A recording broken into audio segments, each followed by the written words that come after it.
ಇನ್ನು city Ravi case ನ್ಯಾಯಾಂಗ ತನಿಖೆಗೆ ಬಿಜೆಪಿ ಪಟ್ಟು ಹಿಡಿದಿರುವ ವಿಚಾರಕ್ಕೆ ಸಿಎಂ ಸಿದ್ದರಾಮಯ್ಯ ಪ್ರತಿಕ್ರಿಯೆಯನ್ನು ನೀಡಿದ್ದಾರೆ. ಕಲಬುರಗಿ ಏರ್ಪೋರ್ಟ್ನಲ್ಲಿ ಮಾತನಾಡಿದ ಅವರು, ಸಿಟಿ ರವಿ ಪ್ರಕರಣವನ್ನ ನಮ್ಮ ಪೊಲೀಸರು ತನಿಖೆಯನ್ನ ಮಾಡ್ತಾ ಇದ್ದಾರೆ. ಇದು ಕ್ರಿಮಿನಲ್ ಅಪರಾಧ. ಅವರ ತಪ್ಪುಗಳನ್ನು ಮುಚ್ಚಿಕೊಳ್ಳೋದಕ್ಕೆ ಅವರು ನ್ಯಾಯಾಂಗ ತನಿಖೆಗೆ ಕೇಳುತ್ತಿದ್ದಾರೆ. ಸಿಟಿ ರವಿ ಅವಾಚ್ಯ ಶಬ್ದ ಬಳಸಿದ್ದು ಸತ್ಯ. ಇದಕ್ಕೆ ಅಲ್ಲಿನ MLAಗಳು MLCಗಳು ಸಾಕ್ಷಿ ಇದ್ದಾರೆ ಅಂತ ಹೇಳಿದರು.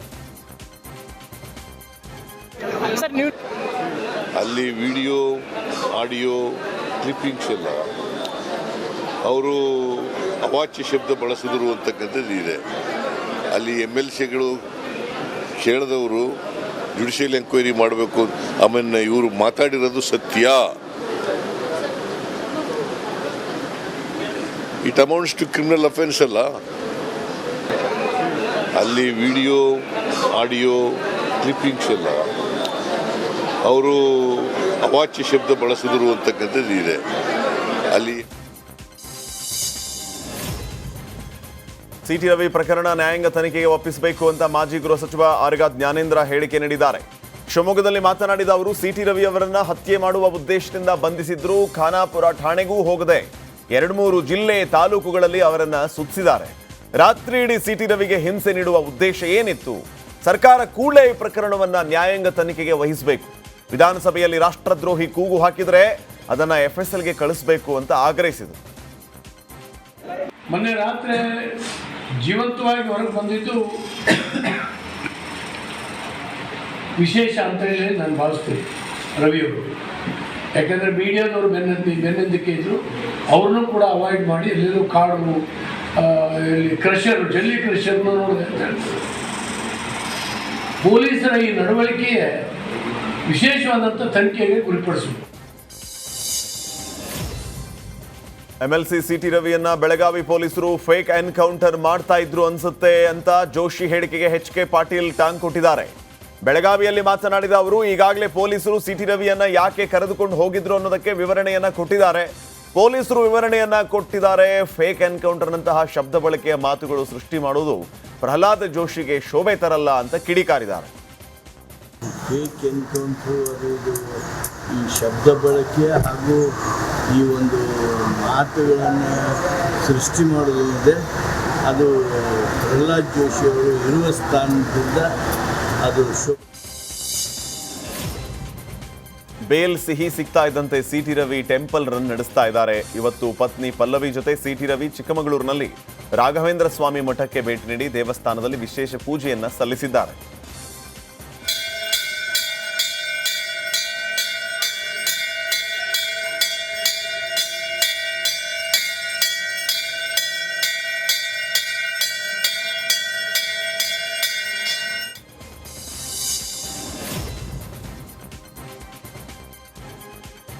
ಇನ್ನು ಬೆಳಗಾವಿಯಲ್ಲಿ ಪಂಚಮಸಾಲಿ ಹೋರಾಟ ನಡೆದಂತಹ ಸಂದರ್ಭದಲ್ಲಿ ಲಾಠಿ ಏಟಿನ ರುಚಿಯನ್ನ ನೀಡಲಾಗಿತ್ತು.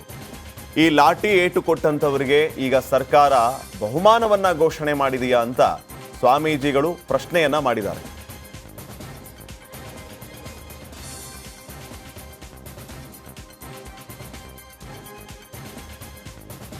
ಸರ್ಕಾರ ಈ ರೀತಿ ಬಹುಮಾನ ಘೋಷಣೆ ಮಾಡಿದ್ದಕ್ಕೆ ಸರ್ಕಾರದ ನಡೆಯನ್ನ ಸ್ವಾಮೀಜಿಗಳು ಖಂಡಿಸಿದ್ದಾರೆ. ಲಾಠಿ ಏಟು ಕೊಟ್ಟವರಿಗೆ ಬಹುಮಾನ ಕೊಡುತ್ತಾ ಸರ್ಕಾರ ಅಂತ ಪ್ರಶ್ನೆಯನ್ನ ಮಾಡಿದ್ದಾರೆ.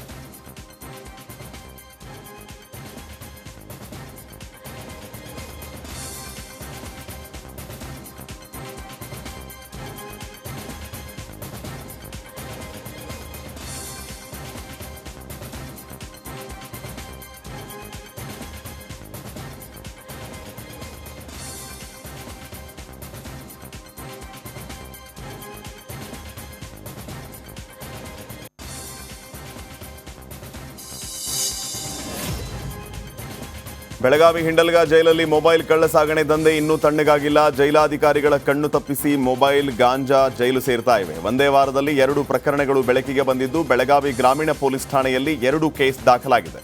ಡಿಸೆಂಬರ್ 11ರಂದು ಶಾಹಿದ್ ಖುರೇಶಿ ಹಾಗೂ ಡಿಸೆಂಬರ್ 21ನೇ ತಾರೀಕು ಗೋಕಾಕ್ ಮೂಲದ ಗೋಕಾಕ್ ಹಡಗಿನಾಳ ವಿರುದ್ಧ ಕೇಸ್ ದಾಖಲಾಗಿದೆ. ಜೈಲಿನ ಕಾವಲಲ್ಲಿದ್ದು ಕೈಗಾರಿಕಾ ಭದ್ರತಾ ಪಡೆಯಿಂದ ಪ್ರಕರಣ ಬಯಲಿಗೆ ಬಂದಿದ್ದು ಪ್ರಕರಣ ದಾಖಲಾಗಿದೆ.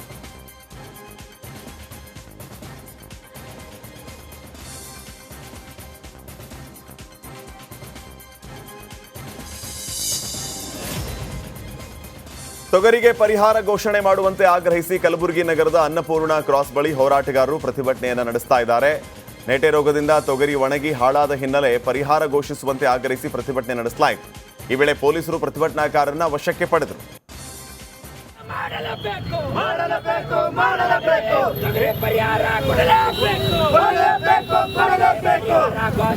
ನಾಡಿಗೆ ಬಂದ ಮುಖ್ಯಮಂತ್ರಿಗಳು ಪರಿಹಾರ ಘೋಷಣೆ ಮಾಡಲೇಬೇಕು.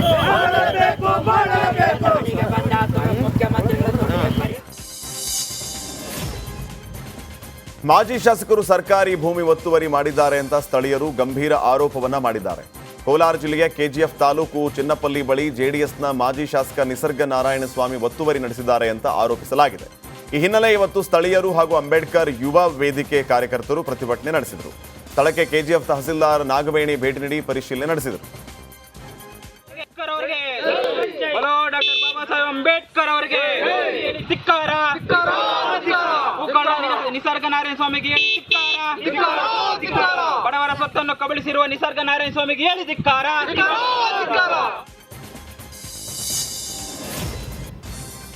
ಕಲಬುರಗಿಯಲ್ಲಿ ಇವತ್ತು ನೂತನ ಜಯದೇವ ಹೃದ್ರೋಗ ಆಸ್ಪತ್ರೆ ಉದ್ಘಾಟನೆ ಕಾರ್ಯಕ್ರಮದಲ್ಲಿ ಪ್ರೋಟೋಕಾಲ್ ಫಾಲೋ ಮಾಡಿಲ್ಲ ಅಂತ ಶಾಸಕ ಅಲ್ಲಮಪ್ರಭು ಪಾಟೀಲ್ ಬೆಂಬಲಿಗರು ಅಸಮಾಧಾನವನ್ನು ವ್ಯಕ್ತಪಡಿಸಿದ್ದಾರೆ. ಶಾಸಕ ಅಲ್ಲಮಪ್ರಭು ಪಾಟೀಲ್ ಅಧ್ಯಕ್ಷತೆಯಲ್ಲಿ ನಡೆಯಲಿರುವ ಜಯದೇವ ಆಸ್ಪತ್ರೆ ಉದ್ಘಾಟನೆ ಕಾರ್ಯಕ್ರಮ, ಆದರೆ ಸರ್ಕಾರಿ ಬ್ಯಾನರ್ನಲ್ಲಿ ಶಾಸಕ ಅಲ್ಲಮಪ್ರಭು ಪಾಟೀಲ್ ಫೋಟೋನೇ ಹಾಕಿಲ್ಲ ಅಂತ ಬೆಂಬಲಿಗರು ಆಕ್ರೋಶವನ್ನು ವ್ಯಕ್ತಪಡಿಸಿದರು.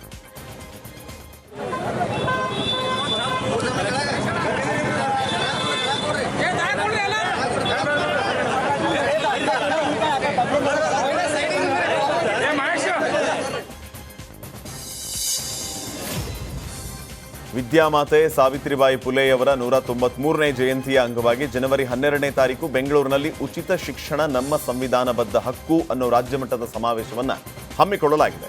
ಬೆಂಗಳೂರಿನ ಸರ್ ಪುಟ್ಟಣ್ಣ ಚೆಟ್ಟಿ ಪುರಭವನದ ಸಮಾವೇಶ ನಡೆಯಲಿದ್ದು ರಾಜ್ಯದ ಎಲ್ಲಾ ಜಿಲ್ಲೆಗಳಿಂದ ಭೀಮವಾದದ ದಲಿತ ಸಂಘರ್ಷ ಸಮಿತಿಯ ಎಲ್ಲರೂ ಭಾಗವಹಿಸಲಿದ್ದಾರೆ ಅಂತ ರಾಜ್ಯ ಸಮಿತಿ ಸದಸ್ಯ ಸಣ್ಣ ಈರಪ್ಪ ತಿಳಿಸಿದ್ದಾರೆ.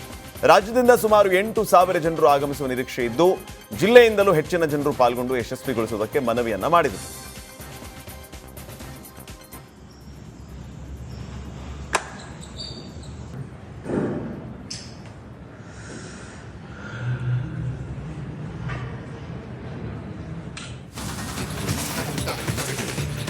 ಕೇಂದ್ರ ಸಚಿವ ಅಮಿತ್ ಶಾಗೆ ಹುಚ್ಚು ನಾಯಿ ಕಡಿದಿದೆ ಅನ್ನೋ ಸಚಿವ ಪ್ರಿಯಾಂಕ್ ಖರ್ಗೆ ಹೇಳಿಕೆಗೆ ಕೇಂದ್ರ ಸಚಿವ ಜೋಶಿ ತಿರುಗೇಟನ್ನ ಕೊಟ್ಟಿದ್ದಾರೆ.